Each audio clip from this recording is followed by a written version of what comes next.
It's time for your daily dose of all things Chicago sports. This is the Daily Score. Now, here's your host, Mark Grote.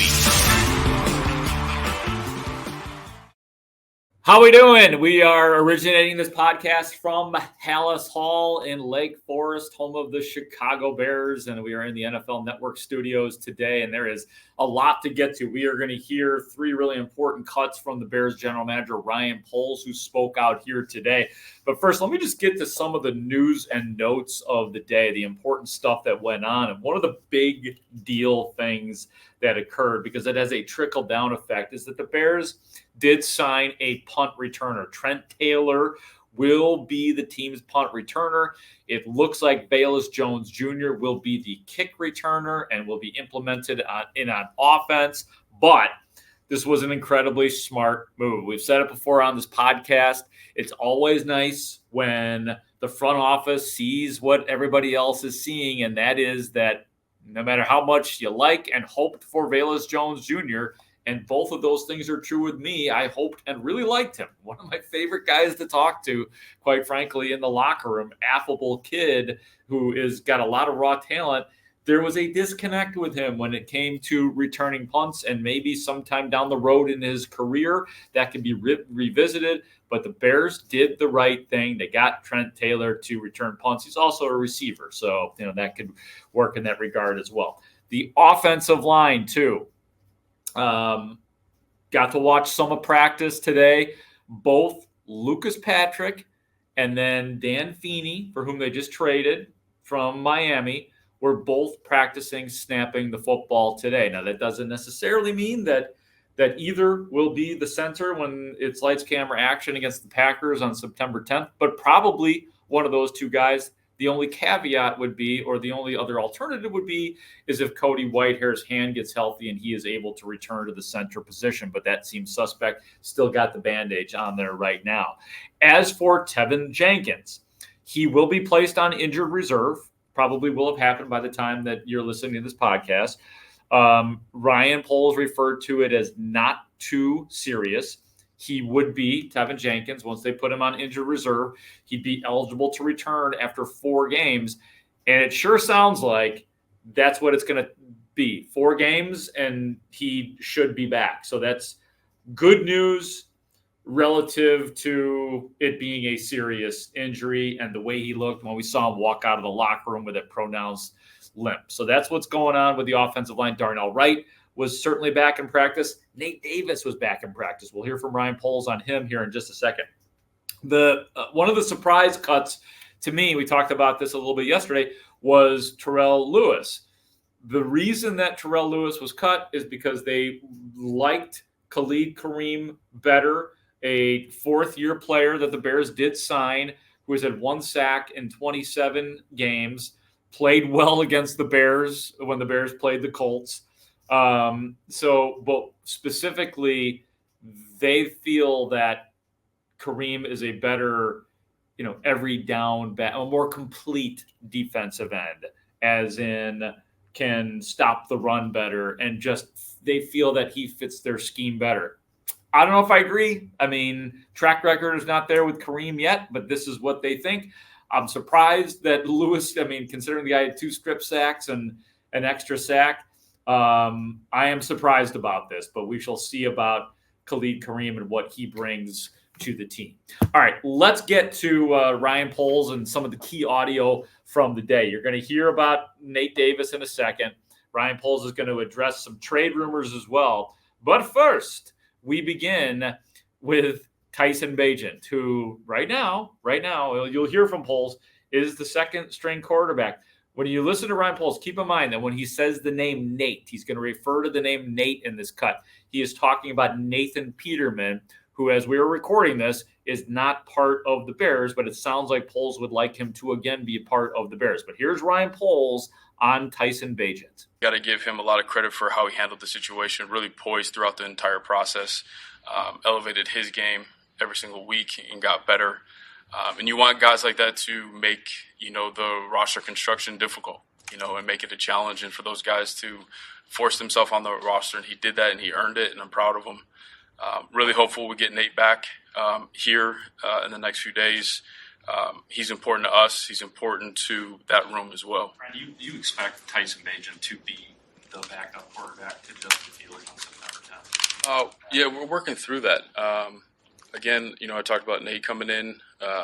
We got to work through that and see what we're comfortable with. It's hard to answer that question right now. Interesting. Just can't quite tip the ball in, Tyson. Like, he's getting so close, and he's obviously overcome a lot. He's going to be on this roster, Tyson Bagent, so it's a massive accomplishment for him. But it's like we're 97% sure that he's going to be the backup quarterback, but they just won't quite 100% commit, as you heard Ryan Poles.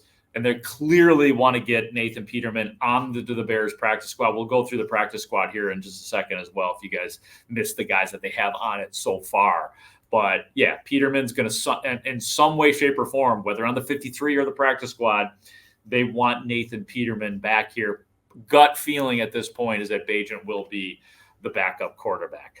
Let's get to the mystery man of the Chicago Bears, Nate Davis, who has played very little throughout training camp and the preseason. None in the preseason. Saw him practicing today.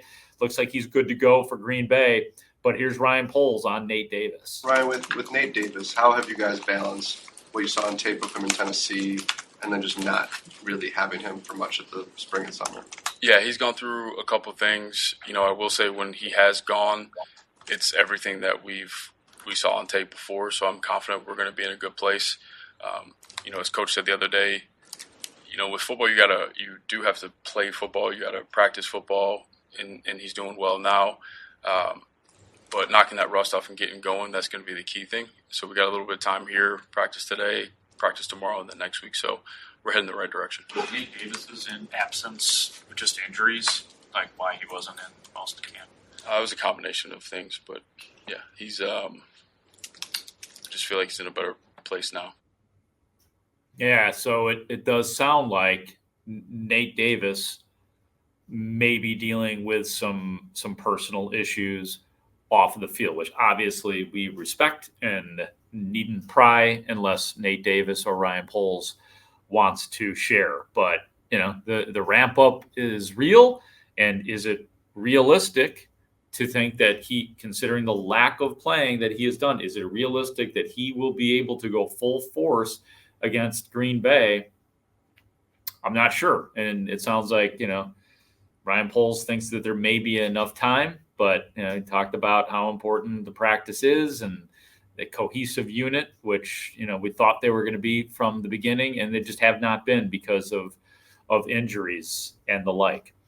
One last cut from Ryan Poles, and I'll give you the practice squad and the official moves that were made on this day.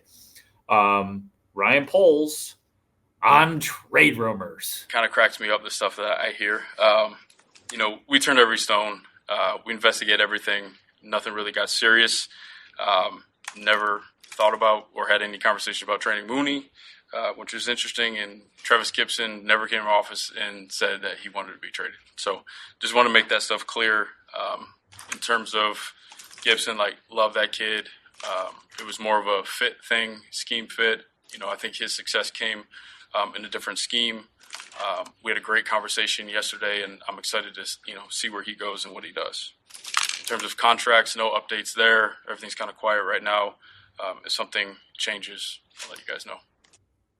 Yeah, so clearly Trevis Gipson more comfortable in the 3-4 defense, which is what the Matt Nagy regime ran on the defensive side of the ball, and he had those 7 sacks 2 years ago, 0 sacks last year when the Bears turned to the new regime with a 4-3 defense. And I will add, too, that Ryan Poles said of Darnell Mooney and Jalen Johnson, both of those guys would be up for an extension or free agency after this year. He said, we like those guys.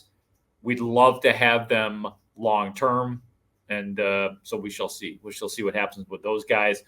Ryan Poles' policy is not to really address it, but I guess he said more today than he said in a long time when it comes to actually answering a question about extensions, but there's nothing there yet that we know of. So the Bears practice squad as of right now, linebacker Micah Baskerville, defensive lineman Travis Bell, fullback Robert Burns, tight end Steven Carlson makes his way back on.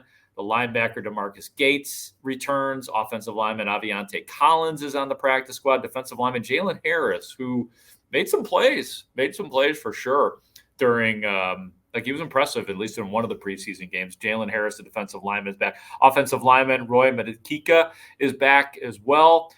Defensive back Greg Stroman Jr., who I thought had a pretty good camp as well. And wide receiver Simba Webster is back. He is back on the practice squad. They could still add a few more players to it as well. As I told you guys, Terrell Lewis was waived. A.J. Thomas, defensive back, was waived as well. The Bears signed, as we told you, defensive lineman Khalid Kareem and defensive back Kendall Johnson as well. So that is what is up in an ever-changing and fluid situation in general out here at Hallis Hall and in the NFL Network Upstate studios. Thank you so much for watching. Thank you so much for listening. We appreciate your support, and we'll talk to you tomorrow. For Ray Diaz, I am Mark Grote. Have a great rest of your day.